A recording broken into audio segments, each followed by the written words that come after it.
Hello दोस्तों, नमस्कार। क्या आपने कभी सोचा है कि भगवान श्री राम के छोटे भाई लक्ष्मण जी को आखिर शेषनाग का अवतार क्यों कहा जाता है? आखिर लक्ष्मण जी और शेषनाग के बीच ऐसा कौन सा दिव्य संबंध था जिसकी वजह से उन्हें भगवान विष्णु के अनंत सेवक शेषनाग का अवतार माना गया? आज की इस कथा में हम इसी विषय के सरल शब्दों में समझेंगे। रामायण में लक्ष्मण जी का चरित्र केवल एक छोटे भाई का नहीं था, वे श्री राम के सबसे बड़े सहायक और रक्षक, उनके सेवक थे। शेषनाग के रूप में जुड़ी कथाएं हम आपको इसी छोटे शब्दों में सुनाएंगे। धार्मिक मान्यता है कि के अनुसार शेषनाग को भगवान विष्णु का परम सेवक और उनका अत्यंत स्वरूप माना जाता है। शेषनाग भगवान विष्णु की सेवा में सदैव उपस्थित रहते हैं। इसलिए जब भगवान विष्णु ने पृथ्वी पर श्री राम के रूप में अवतार लिया तो उनके साथ शेषनाग ने भी लक्ष्मण के रूप में अवतार लिया।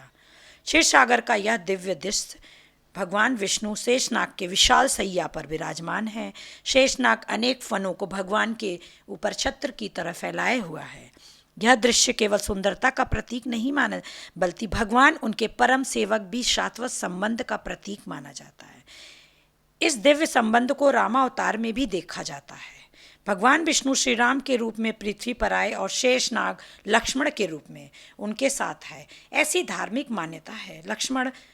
इसीलिए लक्ष्मण जी को शेषनाग का अवतार कहा जाता है।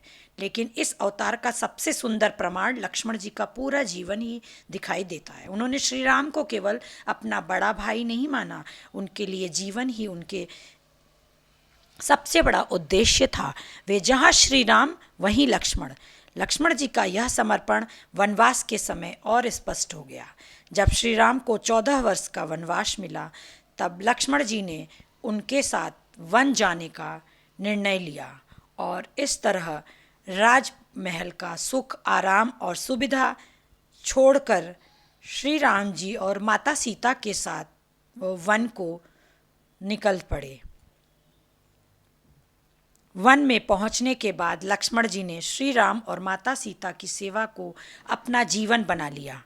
वे जंगल में उनकी आवश्यकताओं का ध्यान रखते थे, उनके रहने के लिए कुटिया बनाते थे और हर समय सुरक्षा के लिए तैयार रहते थे। कहा जाता है कि वनवास के दौरान लक्ष्मण जी ने श्री राम की सेवा में कभी कोई कमी नहीं दी। हर परिस्थिति में उनके साथ खड़े रहे, चाहे जंगल की कठिनाइयाँ हो या राक्षसों का खतरा, लक्ष्मण जी कभी पीछे नहीं हटे। और जब रात होती तो लक्ष्मण जी चैन से नहीं सोते। वे कुटिया के बाहर धनुष बाढ़ लिए पहरा देते थे। उनका उद्देश्य केवल एक था, जब श्री राम और माता सीता सुरक्षित रहें, उन्हें किसी चीज़ की चिंता न हो। लक्ष्मण जी का श्री राम के प्रति प्रेम इतना गहरा था कि वे हर समय उनके पीछे सुरक्षा की तरह खड़े रहते। श्री राम जहाँ जाते लक्ष्मण वहाँ उपस्थित रहते। उनके जीवन में भाई के लिए प्रेम और हृदय में रक्षा का संकल्प। वन का जीवन आसान नहीं था, चारों ओर घना जंगल था, अनेक प्रकार के राक्षसों का खतरा था। इस तरह रावण सीता को उठाकर ले गया और श्री राम अत्यंत दुखी हुए। माता सीता की खोज में कठिन से कठिन समय में भी लक्ष्मण जी उनके साथ रहे। आगे चलकर श्री राम जी की सेना लंका पहुंची और लंका का युद्ध शुरू हुआ। लक्ष्मण जी ने भीषण युद्ध में अपनी वीरता दिखाई। वे केवल श्री राम के सेवक ही नहीं थे, बल्कि एक महान योद्धा भी थे। इस युद्ध में लक्ष्मण जी का सामना रावण के सबसे शक्तिशाली पुत्र मेघनाद से हुआ। मेघनाद अत्यंत मायावी और शक्तिशाली योद्धा था। दोनों के बीच भयंकर युद्ध हुआ। धनुषों की टंकार से पूरी युद्ध भूमि गूंज उठी। चारों ओर धूल और अग्नि का वातावरण बन गया। युद्ध के दौरान मेघनाद ने एक शक्तिशाली दिव्य वस्त्र का प्रयोग किया और इस तरह लक्ष्मण जी घायल होकर मूर्छित हो गए।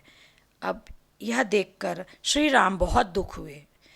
श्री राम ने लक्ष्मण जी को अपनी गोद में उठा लिया। अपने प्रिय भाई को इस अवस्था में देखकर श्री राम का हृदय व्याकुल हो उठा। जिस लक्ष्मण ने वनवास के 14 वर्षों में हर पल उनका साथ दिया, वही लक्ष्मण आज मृत्यु के शैया पर पड़ा है। तभी लक्ष्मण जी ने प्राण बचाने के लिए संजीवनी बूटी की आवश्यकता पड़ी और हनुमान जी संजीवनी बूटी ला करके दे दिया। इस तरह लक्ष्मण जी संजीवनी बूटी से उठ खड़े हुए। लक्ष्मण जी के जीवन में त्याग की ऐसी कई लोक परंपराएं कथाएं हैं जो सुनाई जाती हैं। एक प्रसिद्ध लोक मान्यता यह भी है कि उन्होंने 14 वर्ष तक श्री राम और माता सीता की नींद तक त्याग दिया था। रामायण की कथा ऋषियों ने मुनियों, कथावाचकों और संतों द्वारा सुनाई जाती रही हैं। इस परंपरा में लक्ष्मण जी के त्याग की सेवा, समर्पण और अनेक कथाएं पीढ़ी दर पीढ़ी आगे बढ़ती चली गई हैं। और लक्ष्मण जी का चरित्र आज भी लोगों में प्रेरणा है। लक्ष्मण जी का जीवन हमें बताता है कि सच्ची सेवा केवल शब्दों में नहीं होती है। सेवा का अर्थ है जब अपने प्रिय व्यक्ति को हमारी ज़रूरत हो तब बिना किसी स्वार्थ के उसके साथ खड़ा हो रहना। लक्ष्मण जी ने यही करके दिखाया। अब एक बार फिर शेषनाग और लक्ष्मण जी के संबंध को समझिए। शेषनाग भगवान विष्णु की सेवा में रहते लक्ष्मण जी ने श्री राम की सेवा को अपना जीवन बना लिया। यही समानता लक्ष्मण जी को शेषनाग का अवतार मानने की धार्मिक परंपरा और गहरा बनाती है। इसलिए जब हम लक्ष्मण जी के पीछे शेषनाग का दिव्य स्वरूप देखते हैं तो यह केवल कल्पना नहीं बल्कि उस धार्मिक मान्यता का प्रतीक है जिसमें लक्ष्मण को अनंत शेष अवतारों का माना जाता है। उनका जीवन शेषनाग को अनंत भी कहा जाता है। श्री लक्ष्मण जी का श्री राम के प्रति प्रेम सीमा में बंधा हुआ नहीं दिखाई देता। राजमहल से लेकर वन तक, सब लंका युद्ध तक, हर परिस्थिति में लक्ष्मण जी श्री राम जी के साथ खड़े रहे। धार्मिक परंपरा में संबंध द्वापर युग में होता है। भगवान श्री कृष्ण के रूप में अवतार लिया, शेषनाग के बलराम जी के रूप में अवतार लिया। इस प्रकार राम अवतार, लक्ष्मण, कृष्ण अवतार, बलराम को शेषनाग जोड़ा गया। इस तरह एक सुंदर दिव्य संबंध सामने आया। राम, लक्ष्मण, कृष्ण, बलराम, दो अलग अलग युग, लेकिन भगवान और उनके परम सेवक वही अटूट संबंध है। यही शेषनाग का अनंत सेवा की परंपरा को दर्शाता है। लक्ष्मण जी के जीवन का सबसे बड़ा संदेश यही है कि सच्ची भक्ति केवल भगवान की पूजा करने में नहीं, सच्ची भक्ति प्रेम, सेवा, त्याग और समर्पण में होती है। लक्ष्मण जी ने अपने कर्मों से यह संदेश पूरी दुनिया को दे दिया है। उन्होंने हमें यह भी सिखाया है कि सच्चा प्रेम वही है जिसमें कठिन समय आने पर इंसान अपने प्रिय के साथ खड़ा हो रहे। जब श्री राम के सामने सबसे बड़ी कठिनाइयाँ आईं तब लक्ष्मण जी कभी पीछे नहीं हटे। यही उनके भाईचारे की सबसे बड़ी पहचान थी जो अब शायद आपको समझ में आ गई होगी। अगर आपको यह कथा पसंद आई हो तो वीडियो को लाइक करें, अपने परिवार और दोस्तों के साथ शेयर करें और ऐसी धार्मिक और रहस्यमयी कथाओं के साथ फिर मिलते हैं। जय सिया राम।